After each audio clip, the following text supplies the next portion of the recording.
एक सवाल और है, बहुत से भक्तों द्वारा पूछा जाता है, क्या हमें अपने इष्ट को, अपने भगवान को अपने मन में रख के ध्यान करना चाहिए?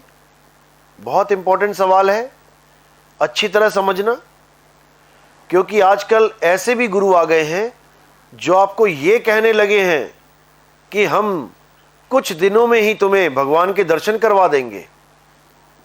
और क्या विधि बता रहे हैं कि अपनी आंखें बंद करो, भगवान को अपने सामने खड़ा करो, उनको नहलाओ धुलाओ, पुष्प माला पहनाओ, भोग लगवाओ, उनके पैरों को दबाओ, उनके हाथों को दबाओ। कैसे दबाओ? कल्पना में दबाओ। ये कल्पित भगवान की पूजा करवाने में लग गए हैं। आप केवल कल्पना कर रहे हो कि मैं भगवान के पैर दबा रहा हूं, भगवान के हाथ दबा रहा हूं। आपको ऐसे भगवान कभी मिलने वाले नहीं हैं, क्योंकि पहली बात तो यह समझ लो कि ये शरीर एक रथ है, भगवान रथ नहीं है। तुम रथ की कल्पना कर रहे हो कि रथ मेरे सामने आया, मैंने रथ को नहलाया धुलाया, मैंने रथ को भोग लगवा दिया, मैंने रथ को पुष्प माला चढ़ा दी, अब मैं रथ के टायरों को दबा रहा हूं। ऐसा बिल्कुल नहीं करना है। भगवान रथ नहीं है। कृष्ण जी, राम जी, हनुमान जी शरीर नहीं है, रथ नहीं है। ये शरीर तो उन्होंने धारण किए हैं। जैसे कहीं पे कोई राजा रहता है और कोई युद्ध होने वाला है, तो राजा अपने शरीर पे अस्त्र शस्त्र धारण कर लेता है। वो उसने धारण किए हैं, वो उसका अंग नहीं है, वो उसका स्वरूप नहीं है। बिना अस्त्र शस्त्र के राजा अपना जीवन बिताता है, लेकिन जब युद्ध करना होता है तो अस्त्र शस्त्र धारण कर लेता है। अब जो चीज धारण की गई है वो राजा का स्वरूप नहीं है। कि कोई कहे कि तलवारें लटकी है तो तलवार ही राजा है, कोई कहे ढाल लटकी है तो ढाल ही राजा है, कोई कहे धनुष बाण लटका है तो धनुष बाण ही राजा है। ये तो राजा ने धारण किया है और एक दिन उतार देगा। जब उतार देगा तो ये चीजें तुम्हें मिलेंगी ही नहीं ढूंढने पे भी। इसी प्रकार भगवान शरीर धारण करते हैं। जब वो धारण करते हैं तो 10 इंद्रियों का ये रथ तैयार होता है। इसी को बोला गया है 10 रथ। और राम कौन है? 10 रथ से भिन्न राम है, वो आत्म राम है। उसके वियोग में ही दशरथ का अंत होता है। राम के वियोग में ही दशरथ का अंत हुआ। तो जब तुम्हारा दशरथ उस राम से वियोग में आ जाता है तो ये भी मर जाता है। इन 10 इंद्रियों के रथ का भी नाश हो जाता है जब राम जुदा हो जाते हैं। सीता क्या है? शीतलता। जब राम मिलते हैं तो शीतलता भी आ जाती है, क्योंकि वो उनसे दूर रह ही नहीं सकती। लक्ष्मण क्या है? जो अपने मन पे लक्ष्य साध लेता है, जो अपने मन पे नजर रखता है कि मेरा मन कहीं भटक तो नहीं रहा, क्योंकि भटकता हुआ मन मुझे भी भटका देगा। आप देखिए, लक्ष्मण ने सो के नहीं देखा, 24 घंटे धनुष बाण तैयार रखा। यही लक्ष्मण है। 24 घंटे इस मन पे नजर रखो कि कहीं कोई गलत काम करने के लिए प्रेरित तो नहीं कर रहा। अगर तुम इस पे नजर नहीं रख पाए तो आप लक्ष्मण नहीं कहलाओगे। क्या है हनुमान? हनुमान जो अपने मान का हनन कर डाले, वही हनुमान है। पूरा पर्वत उठा लाए, पूरा समुद्र लांघ गए, लेकिन अहंकार नहीं है। राम के दास बने हुए हैं।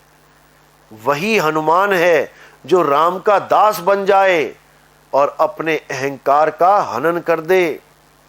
क्या है रावण? रा यानी राक्षस, वन यानी ये काया। इस काया रूपी वन में जो राक्षस रहता है, यानी हमारा मन, वही रावण है। क्या है विभीषण? वी यानी विवेक, भीषण यानी बहुत ज्यादा। राक्षसों में रहने के बावजूद जो बहुत ज्यादा विवेकी था, भीषण विवेक था, वही विभीषण है।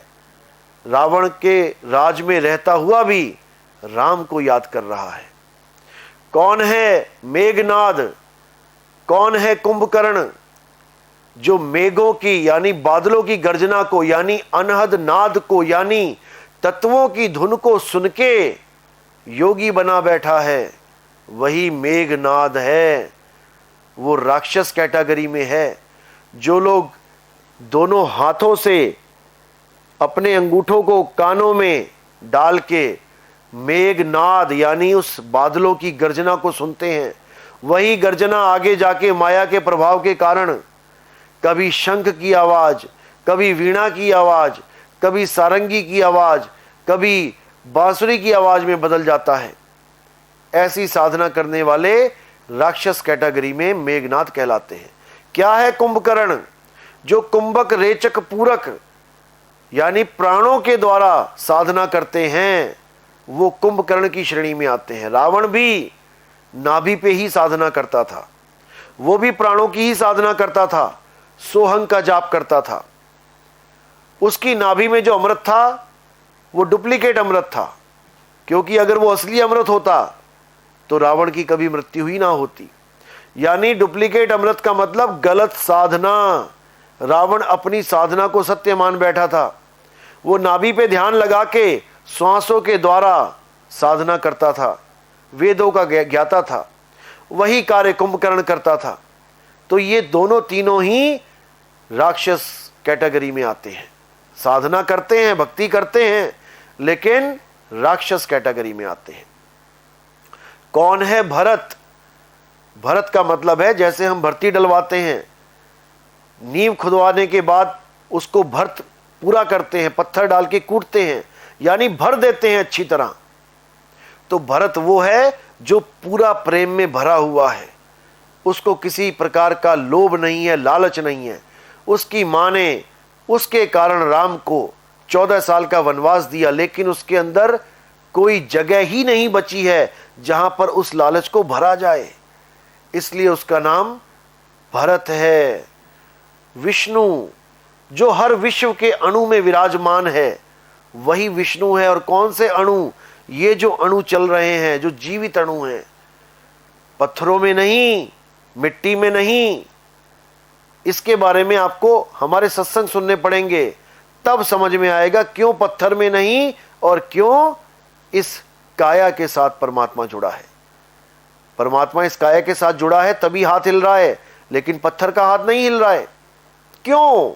इसका कारण है, जब हमारे सत्संग सुनेंगे, कहत कबीर सुनो भाई साधो नितिन दास चैनल पे 1 नंबर से स्टार्ट कर देंगे, आपको हर चीज समझ में आने लग जाएगी। शंकर यानी संग कर। किसका संग कर? उस आत्मा का संग कर, तब समझ में आएगा। ब्रह्मा जो ब्रह्म में आए, ब्रह्म में आ, तब आपको समझ में आएगा कि परमात्मा क्या है। दुर्गा जो इस काया रूपी दुर्ग में आएगा और उस सत्य वस्तु को पाएगा, वही दुर्गा का असली पुजारी होगा। तो इसी प्रकार सांकेतिक ज्ञान बहुत समझाया गया, बताया गया। खुदा जो खुद में आए, वही खुदा को पाए। खुद में नहीं आया तो फिर खुदा नहीं मिलेगा। अल्लाह यानी आला दर्जे का, जो सबसे उत्तम है, वही अल्लाह है। तो इन सब का सांकेतिक ज्ञान उस एक आत्मदेव की तरफ ही जाता है कि उस आत्मा को जान लो और इस काया रूपी रथ को छोड़ो। असली भक्ति को जानो, सत्य भक्ति को जानो। लेकिन हम इस काया में, इस संसार में उलझ गए हैं और गलती से हम पत्थरों की साधना करने लगे हैं। पत्थरों को भगवान मान बैठे हैं, पहाड़ों को भगवान मान बैठे हैं। तो मेरी नजर में यह अज्ञान है। और गीता का जो ज्ञान है, हमें उसको समझना चाहिए। हर घर में गीता होनी चाहिए। गीता आत्मज्ञान से भरपूर है। गीता कभी नहीं कहती कि किसी पत्थर की पूजा करो, कभी किसी पहाड़ की पूजा करो, बिल्कुल नहीं।